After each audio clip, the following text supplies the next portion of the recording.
आज हम आपको लॉजिकल डिडक्शन या तार्किक निगमन के बारे में बताने जा रहे हैं। इस टॉपिक से सामान्यतः सीसेट और जो अन्य परीक्षाएं जो वनडे एग्ज़ाम देते हैं आप, उसमें लगभग 4 से 5 क्वेश्चन लगभग पूछे जा रहे हैं। आजकल यही ट्रेंड चल रहा है।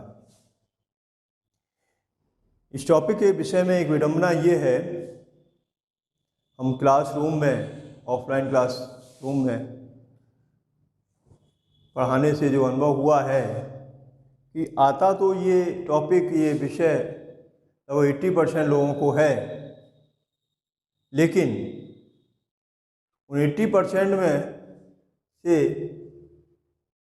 80 to 90% स्टूडेंट को ये नहीं पता होता है ये क्वेश्चन हमने किया है वो सही है या नहीं, मतलब उसके प्रति कॉन्फिडेंट नहीं है।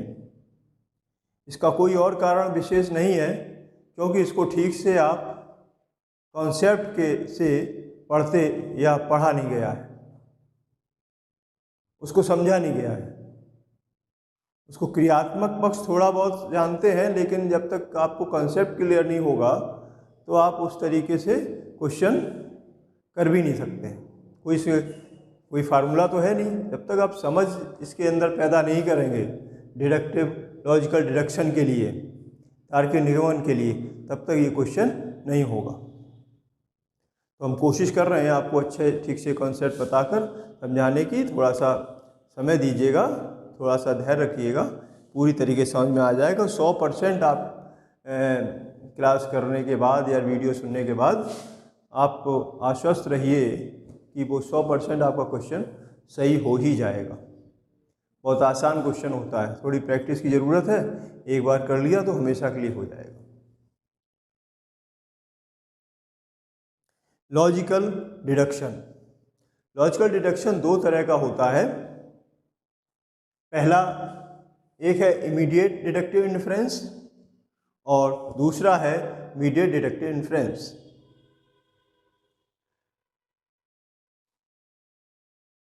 इमीडिएट डिडक्टिव डिफरेंस को हिंदी में कहते हैं तत्काल निगमन, और मीडिएट डिडक्टिव इन्फरेंस को हम कहते हैं सिलोजिज्म या न्याय भी बोला जाता है इसको। मीडिएट डिडक्टिव इन्फरेंस सबसे पहले अरस्तु ने इसको तर्क एक तरीके से अरस्तु की खोज है ये। और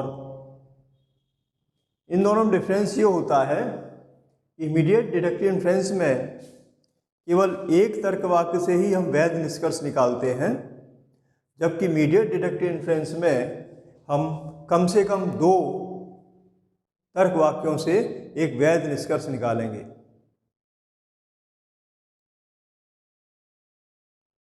तो आगे और बताने से पहले एक टर्म आपको आया है बीच में, तर्क वाक्य। ये तर्क वाक्य क्या है? इसको इंग्लिश में प्रपोजिशन या प्रीमिस भी कहते हैं।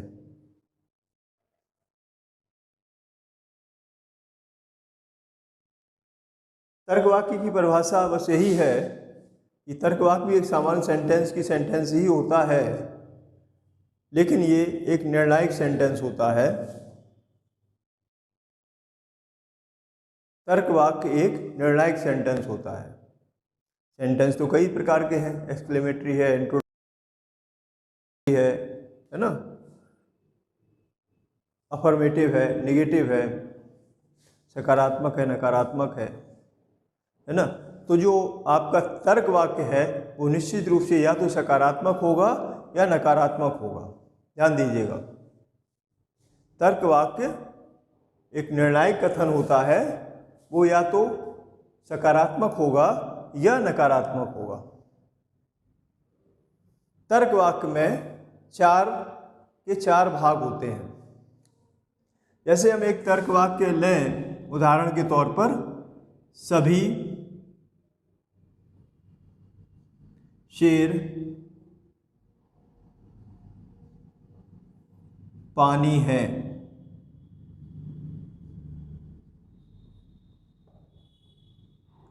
ये एक तर्क वाक्य है, अफर्मेटिव है, ठीक है। तर्क वाक्य में 4 पार्ट होते हैं। पहला क्वांटिफायर, मतलब ये क्वांटिटी बताता है। दूसरा सब्जेक्ट, हिंदी में विषय। पानी, ये आपका यहाँ पर विधेय है या प्रेडिकेट, और है इसको हम तार्किक लॉजिकल सेंटेंस में, लॉजिकल डिडक्शन में इसको हम योजक कहते हैं, जोड़ने वाला शब्द या कपुला। तो इसको, ये पहला है क्वांटिफायर, और ये है सब्जेक्ट, ये है प्रेडिकेट, और ये है कपुला। 4 पार्ट होंगे निश्चित रूप से किसी तर्क वाक्य में। ये एक अफर्मेटिव तर्क वाक्य है, और इसी तरीके उदाहरण के तौर पे हम एक लेते हैं नकारात्मक तर्क वाक्य। कोई शेर पानी नहीं है। यहां पर नहीं लगा है तो ये नकारात्मक तर्क वाक्य हो गया। इसमें वही सारी चीजें हैं। कोई, ये क्वांटिफायर हो गया, सब्जेक्ट, प्रेडिकेट, और ये योजक या कपुला। ये तर्क वाक्य का स्ट्रक्चर है। एक बात और, आप लोग काफ़ी लोग ये इन क्वेश्चंस को, लॉजिकल डिडक्शन जो है, में आप वेन डायग्राम का यूज करते होंगे। तो वेन डायग्राम से इसको कैसे समझा जा सकता है तर्क वाक्य को? वेन डायग्राम का मतलब क्या है? वो हम पहले हमारे 2 लेक्चर में मैथ्स एंड रीजनिंग के पढ़े हैं, उसमें हमने बताया था कि सेट का ग्राफिकल रिप्रेजेंटेशन ही वेन डायग्राम है ना। चित्रित उस सेट को हम चित्र के रूप में दिखा देते हैं। इसमें होता क्या है, तर्क वाक्य में 2 सेट होते हैं, एक सब्जेक्ट का सेट होगा, एक प्रेडिकेट का सेट होगा। इन दोनों के संबंध के बारे में ये आपको तर्क वाक्य बताता है। मतलब जो सब्जेक्ट सेट के एलिमेंट प्रेडिकेट सेट के एलिमेंट में यह आंशिक रूप से या पूर्ण रूप से समाहित है या पूरी तरीके से अलग है। ये तर्क वाक्य ये बताता है।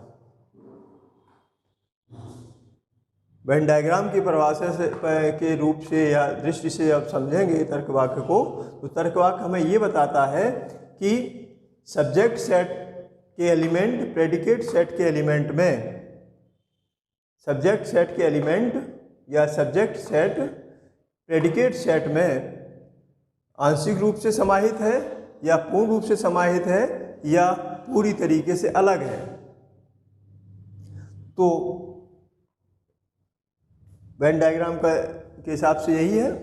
बाकी हम आगे फिर देखते हैं कुछ और बात। यहाँ पे एक शब्द आया है, ये एक पार्ट है इसका, क्वांटिफायर। क्वांटिफायर किस तरीके के, 2 तरीके के होते हैं। क्वांटिफायर 2 तरह के होते हैं। क्वांटिफायर सार्वभौम और विशिष्ट, यूनिवर्सल एंड पर्टिकुलर।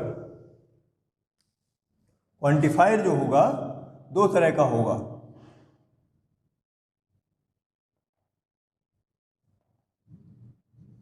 दो तरह के होंगे क्वांटिफायर,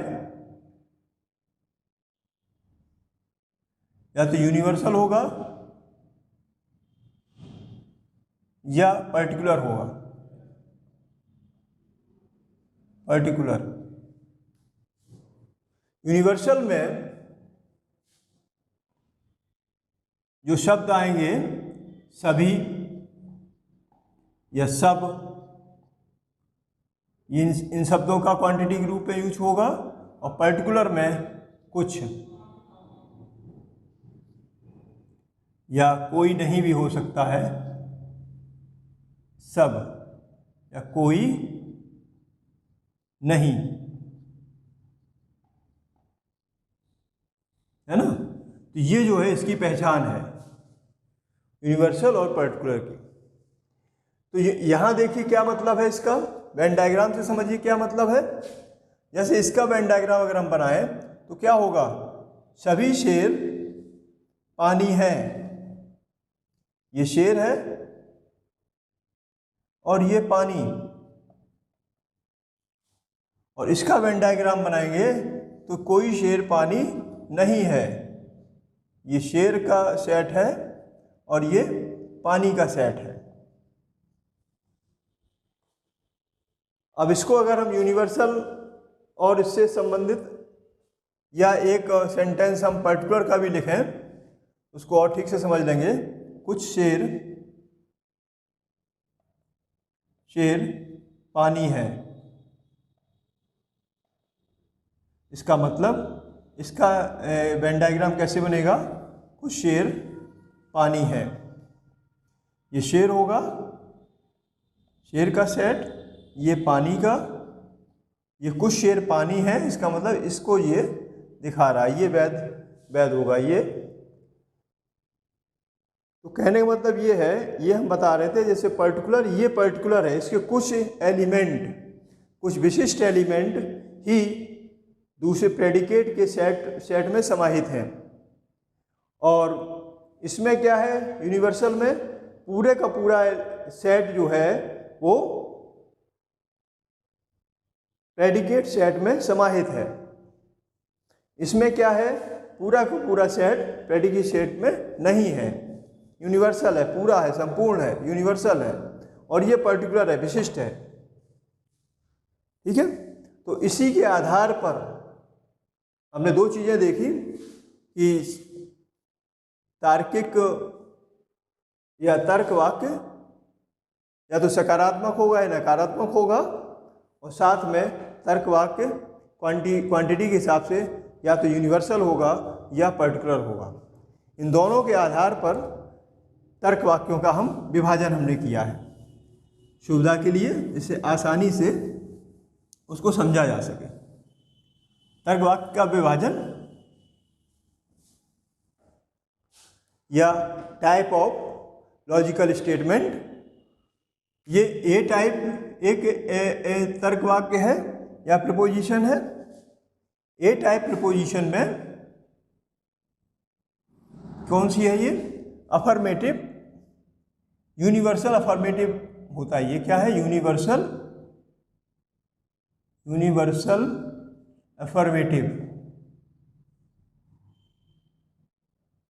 अफर्मेटिव सेंटेंस होगा, ये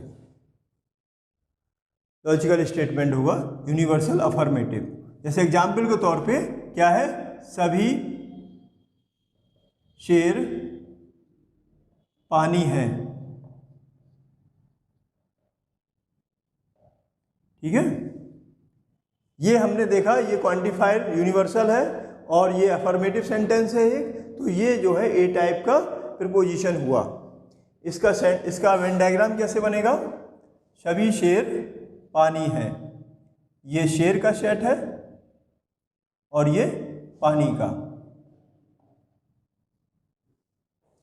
इसी तरीके से ई टाइप प्रपोजिशन,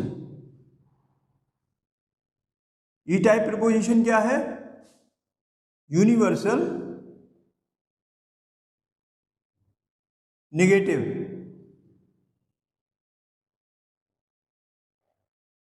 इसमें सेंटेंस कैसे होगा,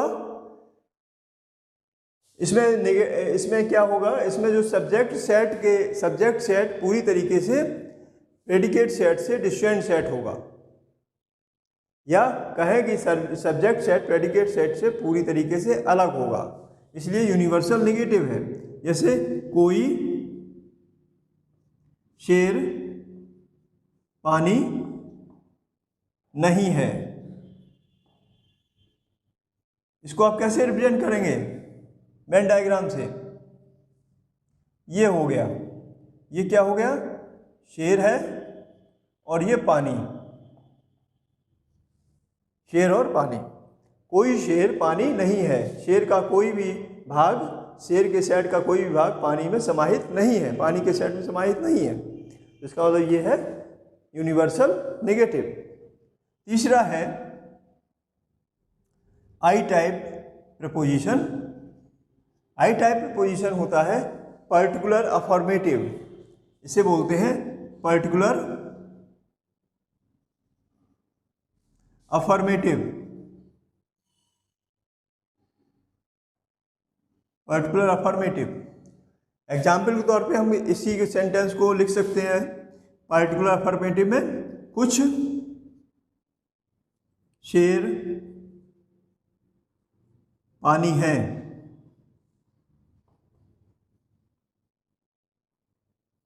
मतलब सब्जेक्ट सेट का कुछ पार्ट, कुछ विशेष पार्ट प्रेडिकेट सेट के सेट में समाहित है। सभी नहीं, सारे एलिमेंट इसमें नहीं है सब्जेक्ट सेट के, कुछ एलिमेंट, कुछ विशेष एलिमेंट जो है प्रेडिकेट सेट में समाहित है, इसीलिए इसको कहा गया है पर्टिकुलर अफर्मेटिव। इसको हिंदी में कहते हैं विशिष्ट सकारात्मक। तो इसका फिगर कैसे बनेगा, वेन डायग्राम। शेर पानी,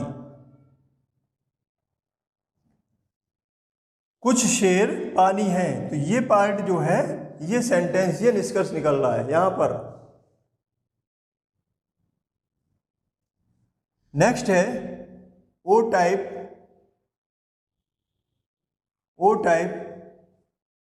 प्रपोजिशन या तर्कवाक्य।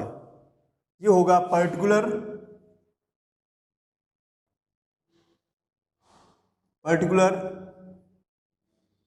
निगेटिव।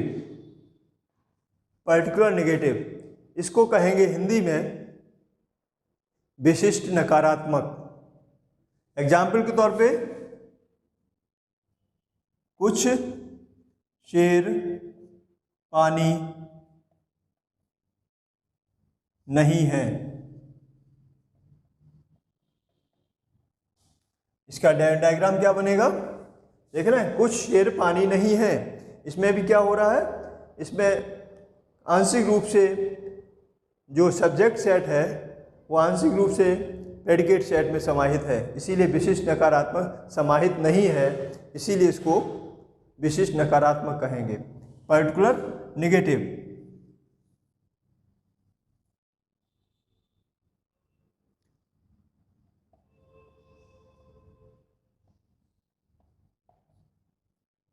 कुछ शेर पानी नहीं है, ये वाला पार्ट होगा, कुछ शेर पानी नहीं है। तो आपने इसको देखा, जो प्रपोजिशन है तर्कवाक्य, पहले हमने देखा प्रपोजिशन क्या है, प्रपोजिशन कितने प्रकार का है। ये 4 प्रकार के सेंटेंस होते हैं ओवरऑल, ठीक है। इन्हीं से हम निष्कर्ष निकालते हैं। इनको निष्कर्ष निकालने का अलग तरीके हैं, वो हम आगे डिस्कस करेंगे। नेक्स्ट जो है, अब हम इस स्थिति में आ गए हैं, इस पोजीशन में है कि हम बता सकें आपको, पहला बताया था इमीडिएट डिडक्टिव इन्फ्रेंस, उसको हम डिटेल करते हैं, उस प्रोसेस को हम देखते हैं कि किस तरीके से हम तार्किक निगमन किया जाता है।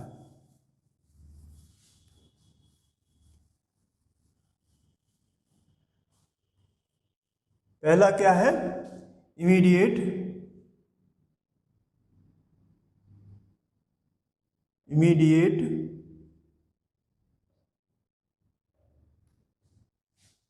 डिडक्टिव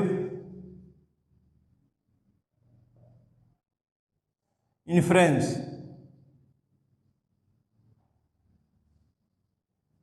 इमीडिएट डिडक्टिव इन्फ्रेंस में ये एक प्रोसेस है तत्काल निगमन का। क्या प्रक्रिया है, इसके 3 तरीके से इसको हम निगमन करते हैं। मतलब इसमें बताया था, पहले ही बता चुके हैं, इमीडिएट डिडक्टिव इन्फ्रेंस में क्या होता है, एक तर्कवाक्य होगा और उसी से हम उसका कोई वैध निष्कर्ष निकालेंगे। ये इमीडिएट डिडक्टिव इन्फ्रेंस निकालने के 3 तरीके हैं। पहला है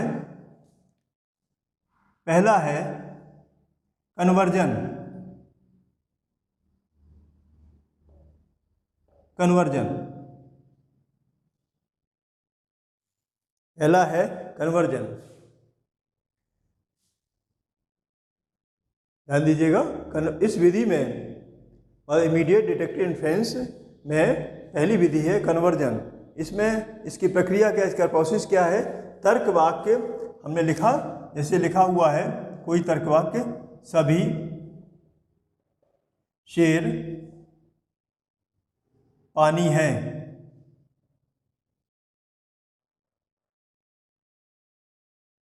इसका हम कन्वर्जन करने के लिए सबसे पहले सब्जेक्ट एंड प्रेडिकेट को आपस में इंटरचेंज कर देते हैं। क्या करेंगे? सब्जेक्ट की जगह पे प्रेडिकेट और प्रेडिकेट की जगह पर सब्जेक्ट को ले आएंगे। और इसमें कभी कभी हम क्वांटिफायर भी बदलना पड़ जाता है, कभी कभी क्वांटिफायर बदल सकते हैं, कभी कभी नहीं भी बदलेंगे।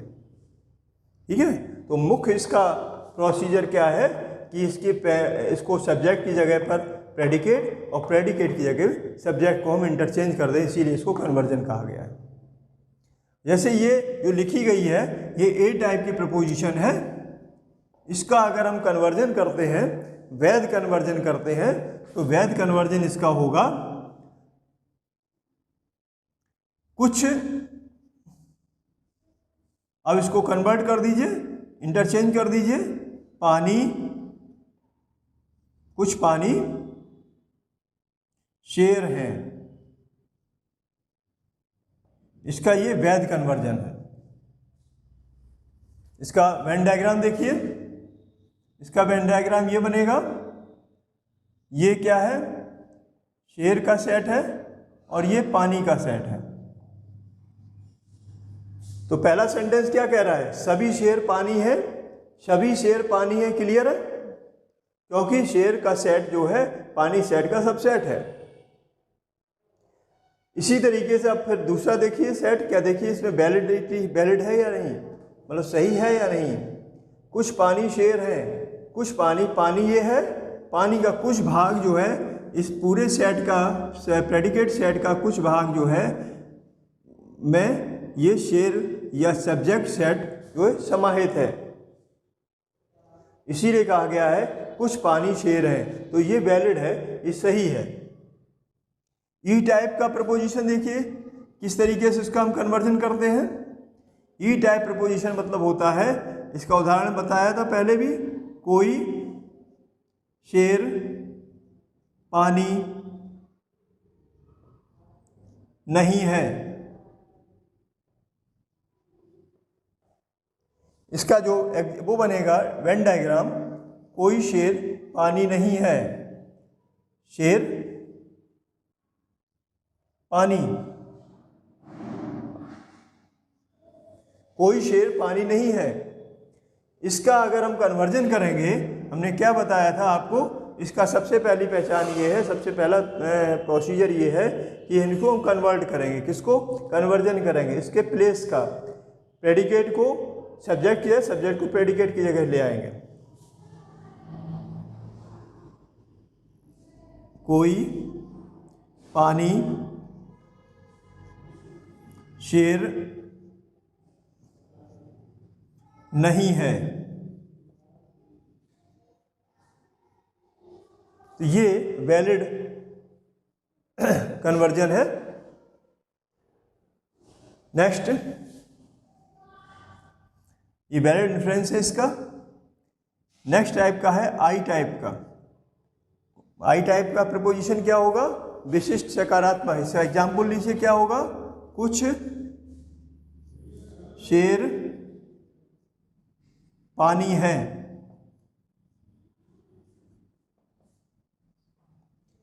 इसको कन्वर्ट करेंगे अगर हम कन्वर्जन के माध्यम से, इमीडिएट डिडक्टिव इन्फ्रेंस निकालें कन्वर्जन विधि से, तो क्या होगा? कुछ पानी शेर है।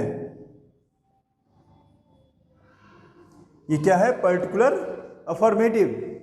इसका वेन डायग्राम क्या बनेगा? कुछ शेर पानी है, ये शेर है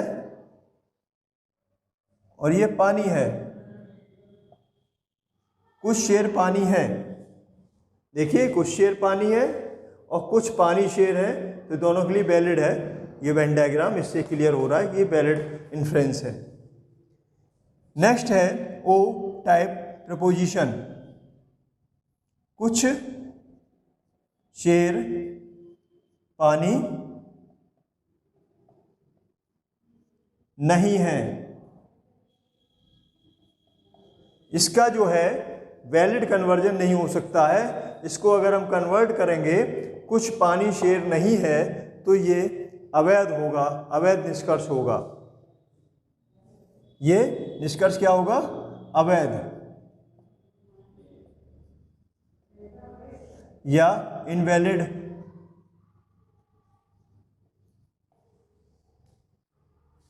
इनवैलिड क्यों है? इसको वेन डायग्राम से आसानी से देख सकते हैं हम।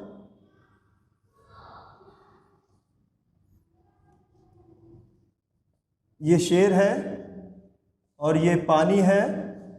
इसमें कह रहा है कुछ पानी शेर नहीं है, कुछ शेर पानी नहीं है, इसका मतलब ये हुआ। और ये इससे इन्फ्रेंस जो निकालेंगे कन्वर्जन से, कन्वर्जन क्या होगा इसका? कुछ पानी शेर नहीं है, कुछ पानी शेर नहीं, इसका जो है मतलब ये। तो ध्यान दीजिएगा, इसके दो एक तरीके से मतलब निकल रहे हैं। तो ये अवैध निष्कर्ष है। कन्वर्जन में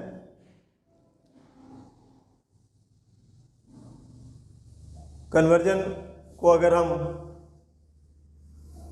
ये चारों प्रकार के कन्वर्जन में केवल ए टाइप का, ई टाइप का, आई टाइप के कन्वर्जन से ही हम वैध निष्कर्ष निकाल सकते हैं। ठीक है। और कन्वर्टेंट जो होता है, ये जो कन्वर्जन है, कन्वर्स जो है वो किस टाइप का प्रपोजिशन होगा? ये ई टाइप की प्रपोजिशन होगी। मतलब ए टाइप की प्रपोजिशन कन्वर्जन में जब होगा, कन्वर्स इसका होगा, आई टाइप प्रपोजिशन होगी। और ई टाइप की कन्वर्स करेंगे ई टाइप की प्रपोजिशन को, तो इसका कन्वर्स होगा ई ही होगा, ई टाइप का ही निकलेगा। आई टाइप की प्रपोजिशन जब कन्वर्स करेंगे, इसका कन्वर्जन करेंगे, तो ये पुनः जो है आई टाइप की प्रपोजिशन ही प्राप्त होगी। ठीक है। और ओ टाइप की कन्वर्जन ये है अवैध होगा, ये इनवैलिड है। कन्वर्जन में ये है, ये आपका समरी है इसकी। ठीक है। नेक्स्ट है ओवर्जन।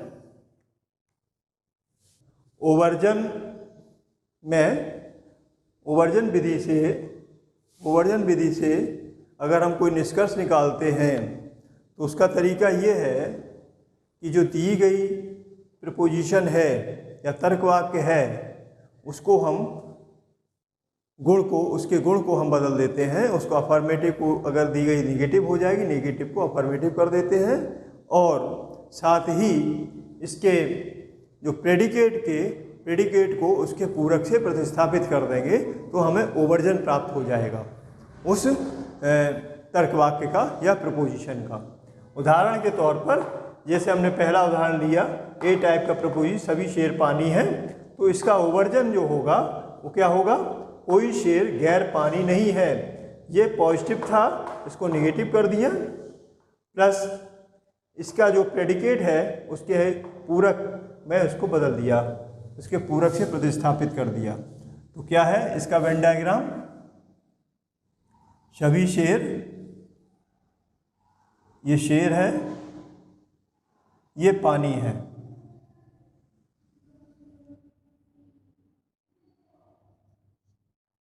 सभी शेर पानी है, क्लियर है। और कोई शेर गैर पानी नहीं है। शेर है और ये गैर पानी नहीं है, मतलब सारे के सारे पानी है, इसका मतलब यही अर्थ निकला। ठीक है। तो ये आपका ओवर्जन ए टाइप का हो गया। ये वैध निष्कर्ष, वैध ओवर्जन है। दूसरा है ई टाइप का प्रपोजिशन में ओवर्जन कैसे होगा? इसका ई टाइप क्या होगा? कोई शेर पानी नहीं है। कोई शेर पानी नहीं है, इसका डायग्राम क्या बनेगा?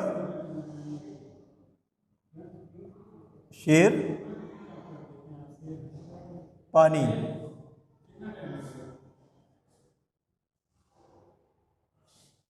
कोई शेर पानी नहीं है।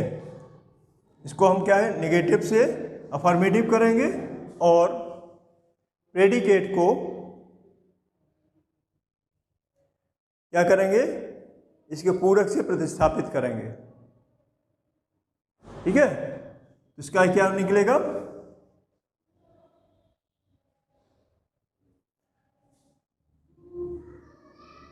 सभी शेर गैर पानी है। सभी शेर गैर पानी है, सभी शेर गैर पानी है और कोई शेर पानी नहीं है। ये वैध निष्कर्ष है। ठीक है, तो ये कैसी, ये कौन सा था, ये आपका ई टाइप का ओवर्जन हुआ, ये ए टाइप का ओवर्जन हो गया। आई टाइप का प्रपोजिशन क्या होता है, कुछ शेर पानी है, कुछ शेर पानी हैं। क्या फिगर, इसका डायग्राम बनेगा, कुछ शेर पानी है, शेर पानी। इसका अगर हम ओवर्जन करेंगे तो क्या होगा, कुछ शेर, इसका क्वांटिफायर इसमें नहीं बदलेगा, कुछ शेर गैर पानी है, गैर पानी नहीं है। ओवर्जन में इसके गुण बदलता है। ठीक है, और प्रेडिकेट को हम उसके पूरक से बदल देते हैं। तो कुछ शेर गैर पानी है, कुछ शेर पानी है यहाँ आ गया, और कुछ शेर गैर पानी नहीं है। कुछ शेर गैर पानी नहीं है, वो भी यही निकलेगा। ये वैध निष्कर्ष है।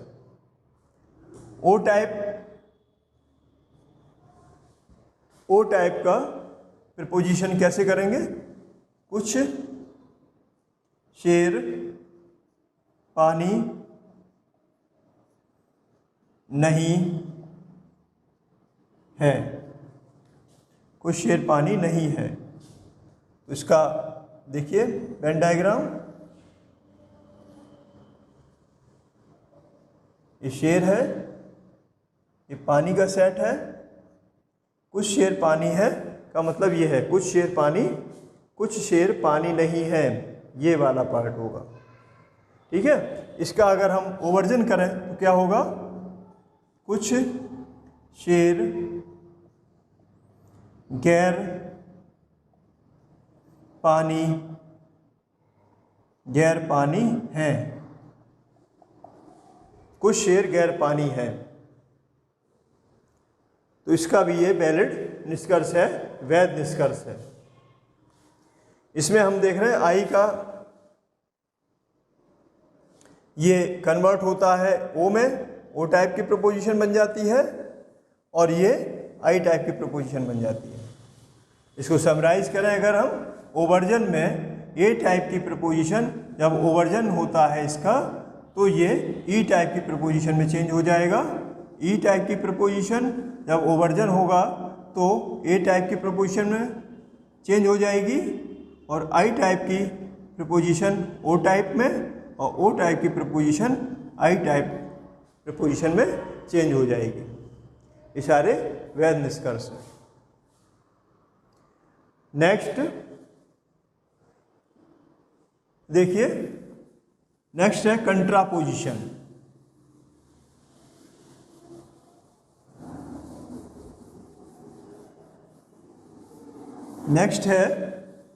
नेक्स्ट विधि है इमीडिएट डिडक्टिव इन्फ्रेंस की। इमीडिएट डिडक्टिव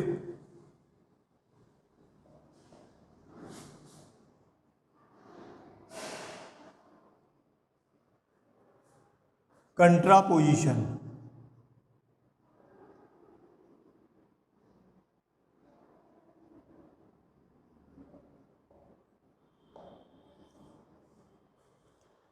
कंट्रापोजिशन में हम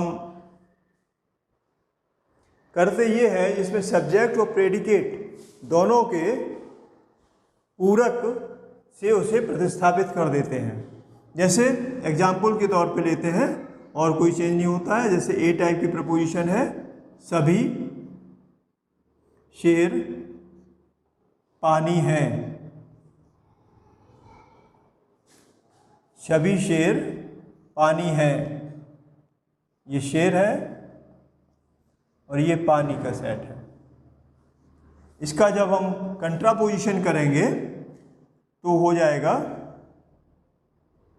सभी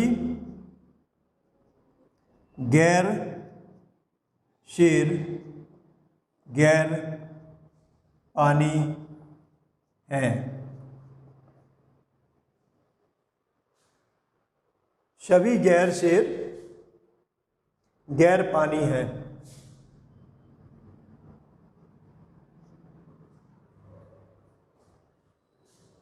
मतलब शेर के सेट से बाहर है, वो गैर पानी और पानी के अंदर भी नहीं, पानी में भी नहीं होंगे। तो ये वैध निष्कर्ष है। ये ए का और इसका, और ये किस टाइप की प्रपोजिशन मिली मुझे? ए टाइप की प्रपोजिशन मिली। ओवरजन में ए टाइप की प्रपोजिशन ए टाइप में ही चेंज होगी, ये वैध निष्कर्ष होगा। इसी टाइप से ई टाइप की प्रपोजिशन इसमें अवैध है, और आई टाइप के प्रपोजिशन को चेक करते हैं तो आई टाइप की प्रपोजिशन में ओवरजन करें आप, कुछ शेर पानी हैं, कुछ शेर पानी है, इसका हम ये बनाएंगे शेर और पानी। तो इसका ओवरजन जब करेंगे तो आपको मिलेगा कुछ गैर शेर गैर पानी हैं। कुछ गैर शेर गैर पानी है, ये भी आई टाइप की प्रपोजिशन मिलेगी। कुछ गैर शेर मतलब शेर के बाहर गैर पानी है, कुछ गैर शेर गैर पानी है। ठीक है, मतलब जो शेर के अलावा है, शेर के अलावा जो जीव जंतु है वो पानी भी नहीं है। ठीक है, तो गैर पानी है वो। तो ये आपका आई टाइप का प्रपोजिशन, आई टाइप का प्रपोजिशन प्राप्त होता है। अगर आई का ओवरजन करेंगे तो आई टाइप का ही वैध निष्कर्ष निकलेगा। इसका समराइज करें अगर तो ए टाइप का ओवरजन करेंगे तो आपको ए टाइप की ही प्रपोजिशन मिलेगी। और सॉरी, हमने ओवरजन बोल दिया, कंट्रापोजिशन। कंट्रापोजिशन अगर हम इसका कंट्रापोजिशन विधि से इसको हम निष्कर्ष निकालेंगे तो इससे हम ए टाइप का हमें प्रपोजिशन मिलेगी। और आई टाइप की प्रपोजिशन का हम कंट्रापोजिशन निकालेंगे कि विधि से, कंट्रापोजिशन विधि से निष्कर्ष निकालेंगे तो उसमें आई टाइप का प्रपोजिशन ही मिलेगी।